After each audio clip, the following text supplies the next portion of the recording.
Hi friends, you're here with me, Baby Firefly, the taxidermy witch, and we're going to glove up and talk about some mushrooms that I foraged today.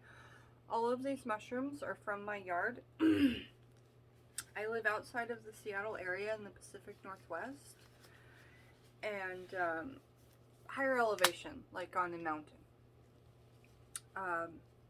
And if you know what any of these mushrooms are, please tell me in a timestamp in the comments below. Because I'm just saving them for, I like that, I don't know why, I just do. I'm saving them to dry for use in witchcraft, which we talked about in the video before this. I'm not using them for psychedelic use. If I find out that any of them are psychedelic, I'm going to recycle them back to the earth.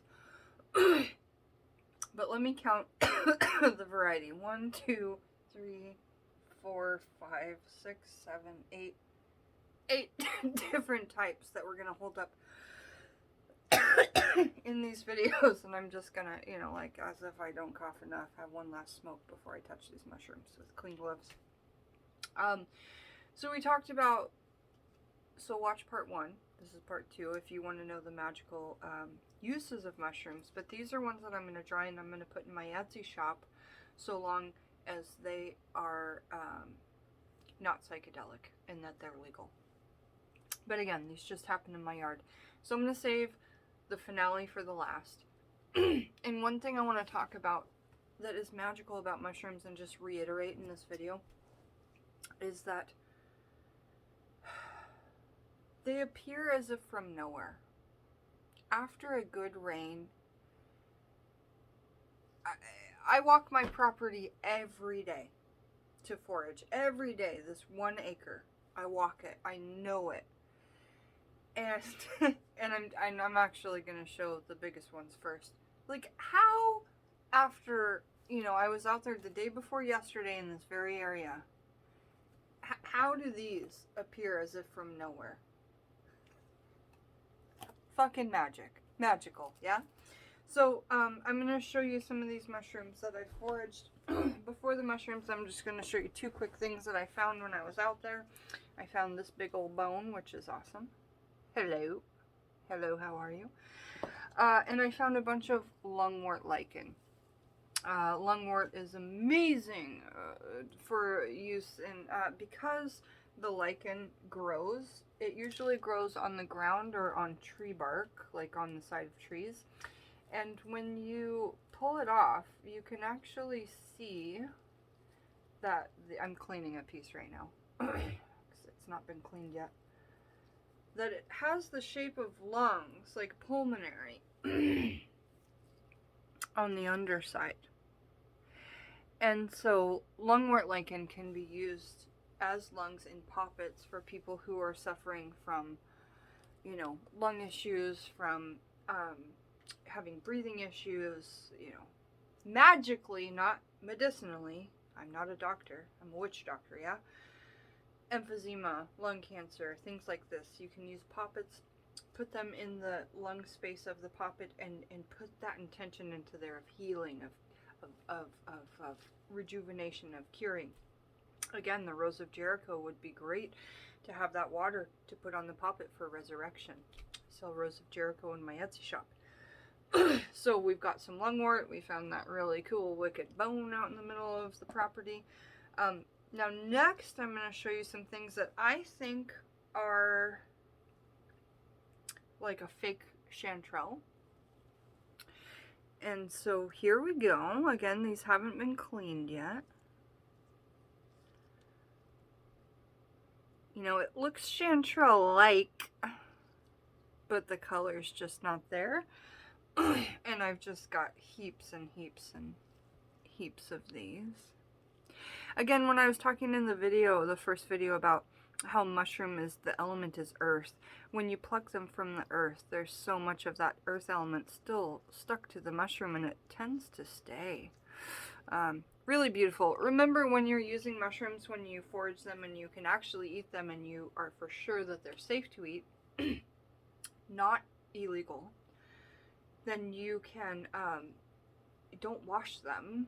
You take a dry paper towel or a dry tissue and you wipe them off. Water completely makes them taste different after you cook them. Okay, so next I found these little guys.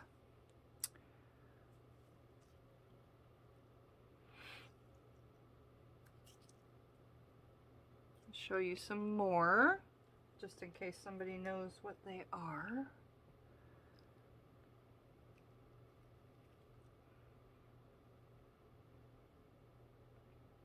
Those gills are beautiful. Really epic. So I found some of those. No, I found this mushroom. It's just one out of my whole property, and I was out there for 2 hours today looking. That's got this, it looks almost like a white salad mushroom, but it's got this fat, phallic kind of look to it, doesn't it?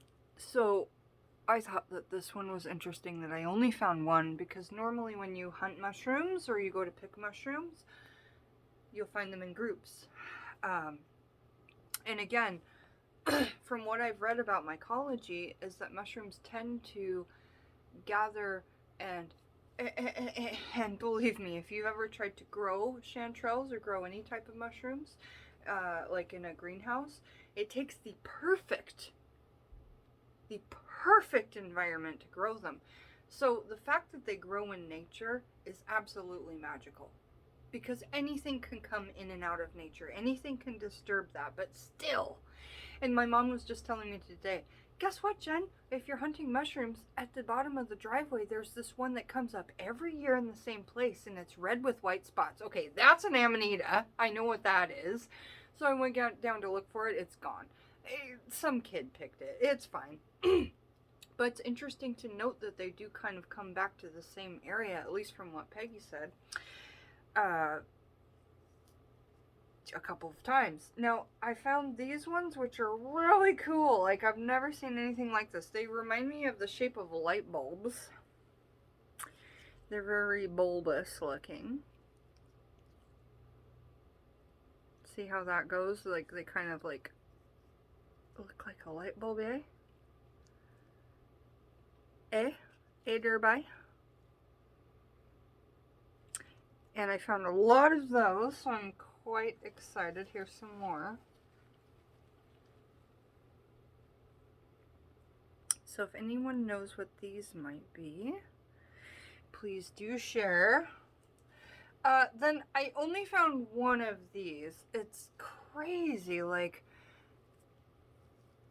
you know, it plucked like a mushroom from the ground, but then it looks like it exploded, and it's kind of dry now. Interesting, eh? Yeah. So next, I found a lot of these. They are these kind of like, it feels like there's jelly on the inside. It feels empty on the inside, like you could squeeze them and they would like explode. And on the bottom, like there's no actual stem to the mushroom, but on the bottom it's just this little bit that goes into the earth, as you can see. And I'm going to show you a couple more examples.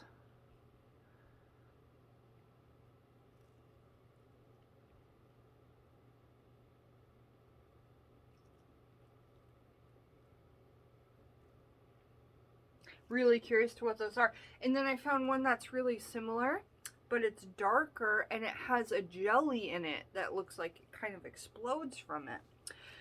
So I want to show you guys that. So very similar, but darker. And here is one that has the jelly inside. You see what I'm saying? See that jelly? Fucking weird, yeah? What is this? So again, if you guys are going to mushroom hunt and you don't know what you're doing, just like I am, wear gloves. This one is just like, in my fingers it just squishes. Like the outside is so thin, it's going to explode at any minute, and I can feel a heaviness to it. So they're very interesting to me. I'm excited to dry them out. If you get these from me in my herbal workings, wear gloves, just like habanero, just like mandrake root, just like any poison, yeah? But you can still use them in your witchcraft as long as they're not illegal, yes? I'm amazed. Oh, I didn't show you the big mushrooms. Okay, well, good. I still have one glove on. So these were the ones that were like the absolute, like, amazing rainmaking, like crazy, like, where did that come from? Like, greatness. So this one, which is beautiful, it's got these pink gills. Literally these beautiful, almost a pink hue. No, not almost. You're just not seeing the lighting in the camera. Because when I look at it, I see a pink hue. It's like a beautiful grayish pink orange underneath. And if I ever find a way to dry these whole and lacquer them, I sure will, because these specimens are absolutely gorgeous. So next we've got this one, which looks different. It was in the same spot. All these three were growing together, and they're all very different.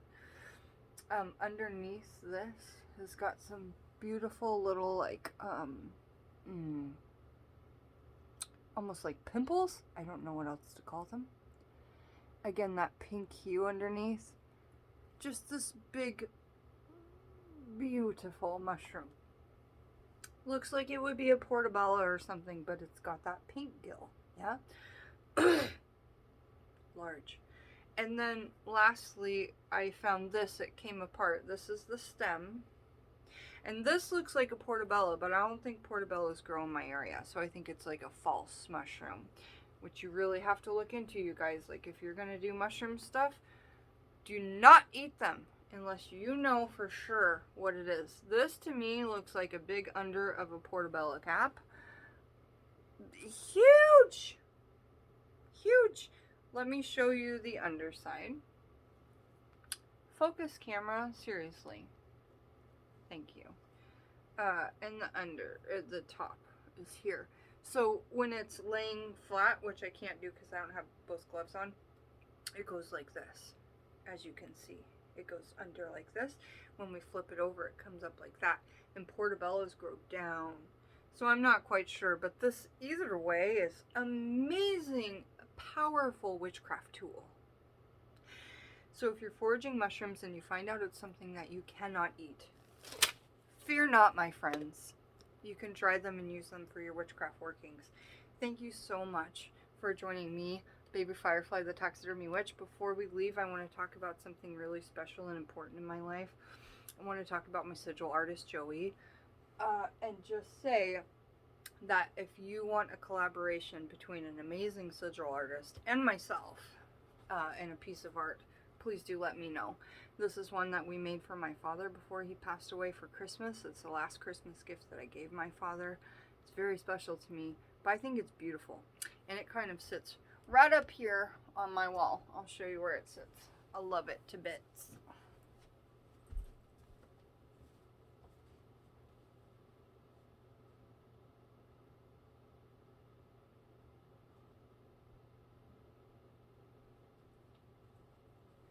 Beautiful. Thank you, Joey. Thank you, Taxidermy Witch family. I love you guys. It's love and lightning out there. See you next time. Bye.